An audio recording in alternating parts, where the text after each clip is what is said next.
Hey everybody, Quantum here, and in this video we're going to be breaking down some of that Sapphire Steel Baymax Alice combo deck that I posted a deck profile on just yesterday as of me posting this video. And thank you to everybody who watched that video and checked out the deck list on Dreamborn. In just one day we're almost back to #1 trending with that deck.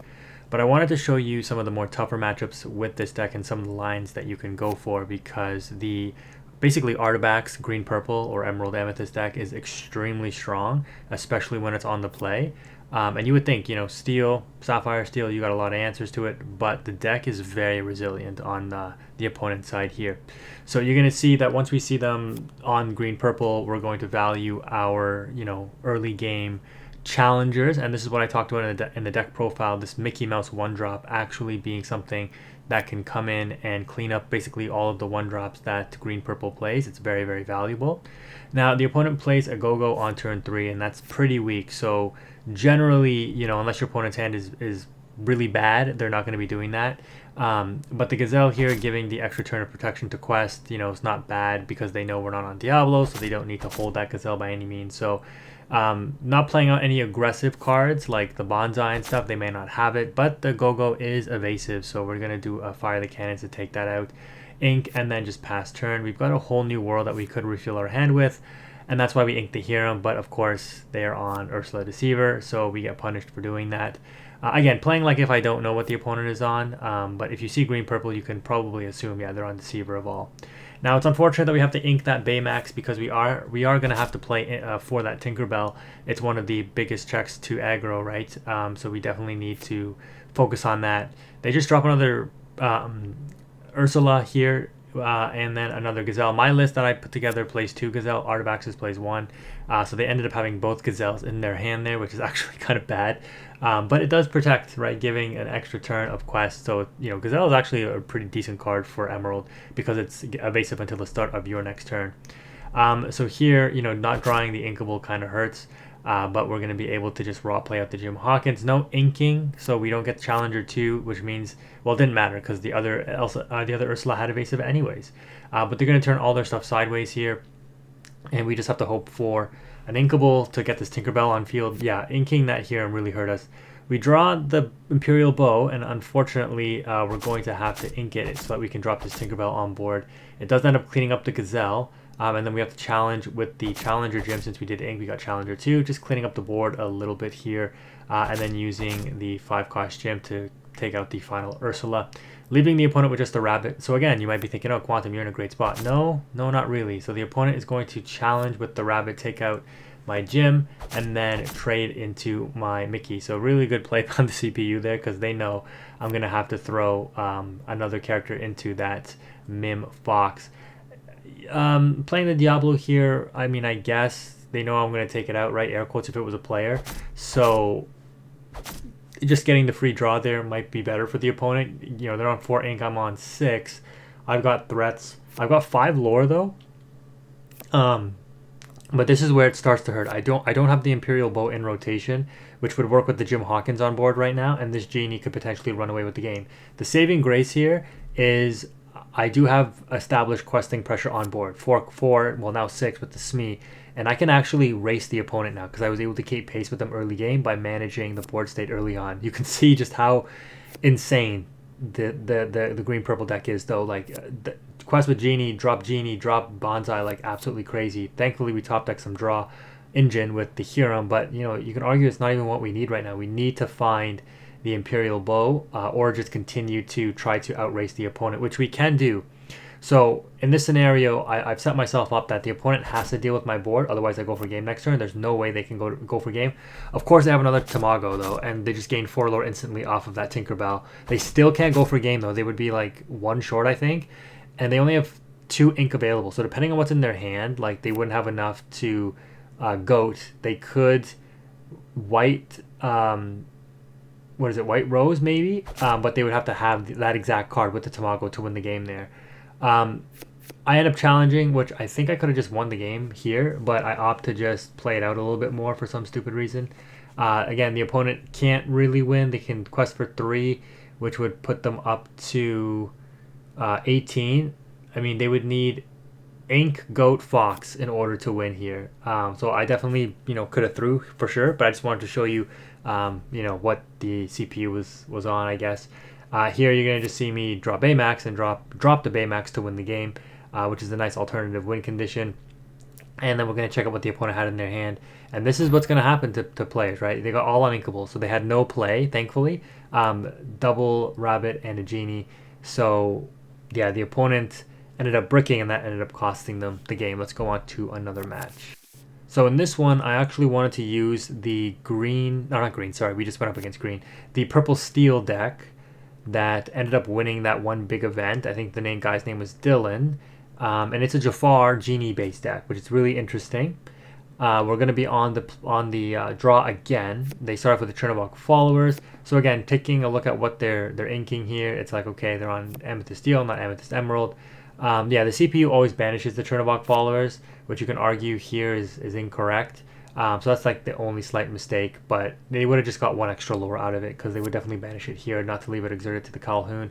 But the reason I wanted to showcase the Emerald deck and the Steel version of the Amethyst pairing is because both of those decks are on evasives, and quite a few of them, mainly in the new Genie. And I wanted to show you guys the Imperial Bow tech, especially when you aggressively mulligan for something like a Calhoun.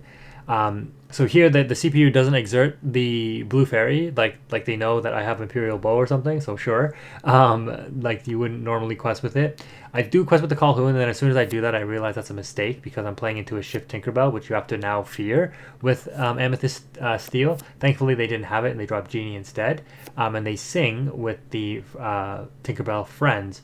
So I'm like, okay, you don't want to drop the Imperial Bow too early to, like, have your opponent play around it, but you can drop it when it's going to make an impact. So here we're going to be able to give the Calhoun evasive and challenger 2, and that will run over that Tinkerbell, gain us 2 lore in the process. Quest with Alice, give the Calhoun ward. Again, it didn't matter that we quested with Alice second because we weren't questing with Calhoun necessarily. The opponent drops a Pete to stop us from actions. That's okay, sure. We don't play too many, but it could affect us. And they drop a Mr. Smee as well. So we draw Smee, so no action, so that Pete doesn't really impact us. We're going to ink the Smee and drop nothing yet. Okay, we're going to... Oh, okay, yeah, okay. Bow the Calhoun take out Genie. Yeah, that makes sense. We have to deal with that Genie. We're going to take 1 damage, and then unfortunately we don't have enough to drop the Baymax to heal the Calhoun, but we can protect it by giving or dropping the Pluto on the board as a 5/5. And then giving it ward with the Alice quest. Now, unfortunately, the opponent had to grab your swords to clear the Calhoun, which is actually a problem because that was our main use of the Imperial Bow, and we wanted to Baymax heal it next turn. So yeah, interesting play by the CPU to just hardcast that, grab your swords, and get the Calhoun dealt with right away. They're going to quest with everything. We're ahead, though, so we're not feeling too bad. We're going to fire the cannons away the blue fairy. You can argue that I should have cannons the Mr. Smee, just to prevent the questing pressure, because I still have lots of options to deal with the blue fairy with the like Jim Hawkins that I could throw down next turn. The issue is I don't want to risk them drawing off blue fairy by playing Floodborns, so I just opted to go for that. The Smee banishes itself anyways. Yes, I got a lot of questing in, but that's fine. We're going to play out as much as we can because, again, being on purple Steel and me being on Sapphire Steel, we're both playing into whole new worlds, right? So speaking of which, there it is on the draw. So we're gonna ink this Baymax, unfortunately, and I guess like there's no need to shift here. Okay, there was no need to shift there. I guess to sing and have more ink to draw. I guess so. I guess that makes sense because I don't need to take out the Pete. It's not really threatening. It's only 1 lore. Yeah, I guess this is fine. Okay, we're going to play Fortisphere. I think I was looking for a specific card here, but maybe I'm wrong. We're going to ink the other whole new world with the Fishbone because, again, knowing that the opponent is on Amethyst Steel, we know that they want to probably cast whole new worlds as well. Given this version, again, not normal Amethyst Steel, but given that this is the Jafar version, if they're playing Floodborns, right, like Blue Fairy, that's a dead giveaway, they're probably on Jafar. So that's why we're just like, yeah, not worrying about always being the one to proactively activate the whole new world. The opponent drops a couple more evasive threats on the board, but again, we've got that Imperial Bow. What's funny is this version of Dylan's deck was running like 4 Aladdins, the Bloodborne 3 that destroys items. So if they ever got that on board and was able to pop my Imperial Bow, that would not be great. But here you can kind of see the deck, our deck, kind of getting in motion now. We dropped the Calhoun, we dropped the Baymax, we heal the Jim Hawkins. We've got double targets for that Imperial Bow to take out all the evasive threats, which Genie and Tinkerbell are on the field. We go wide here, and we have the Baymax to continually heal our board and gain us lore in the process, which is actually crazy. They drop Goat, they sing Zeus to take out the Hawkins. That's okay, sure. Drop us me, so they're also attempting to go wide and starting to quest. They've caught up in the lore count, but you know they've already exhausted pretty much all their income. We do have a Tinkerbell able to come down next turn. This is one of the cases where you could say like there is a strong feeling that you could play Grab Your Swords, because you know it would deal with stuff like this very, very well. Anyways, on the pass back to us, we're going to be able to draw Popsicle to draw 1, Hiram Quest, pop the Popsicle to draw 2. We get a Fire the Cannons, which is actually pretty decent here. We're going to drop the Tinkerbell. And you know what? I think I actually lose here. But this is the power of the deck. Because I was able to draw the Fire the Cannons. No, don't use the Imperial Bow. Okay, no, actually, sorry, no, I have to do this, I think. Yeah, I have to challenge with the Calhoun to gain 2 lore, because the 1 lore of Calhoun actually isn't enough.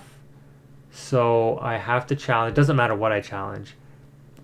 But this is kind of cool how I close this game out. I challenge the Tinkerbell because I'm more fearful of the shift, I guess. Like, the Genie, like, they're both questing for 2 anyways. I have to fire the cannons my own guy in order to heal it with the Baymax. Otherwise, I lose next turn, right?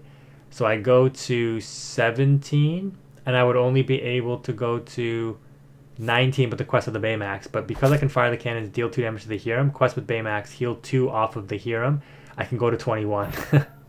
Next turn, I would have lost there. They would have had 7 questing pressure, plus potentially a Goat, or White Rose, and Fox maybe. So, yeah, very close games when we were on the draw. But hopefully that showed you some of the stuff that you can go for. Again, against human players, you know, it's going to be tougher. But overall, the deck can still execute certain game plans and do decently well. Let me know what you think in the comment section below. The CPU actually didn't play all too bad there too, right? So, you know, those other decks are just very strong. They are winning events for a reason, and just showing you that this deck can do a little bit to compete with it is interesting. But anyways, guys, that's going to wrap it up for this video. If you made it this far, thank you again for watching. Quantum is out.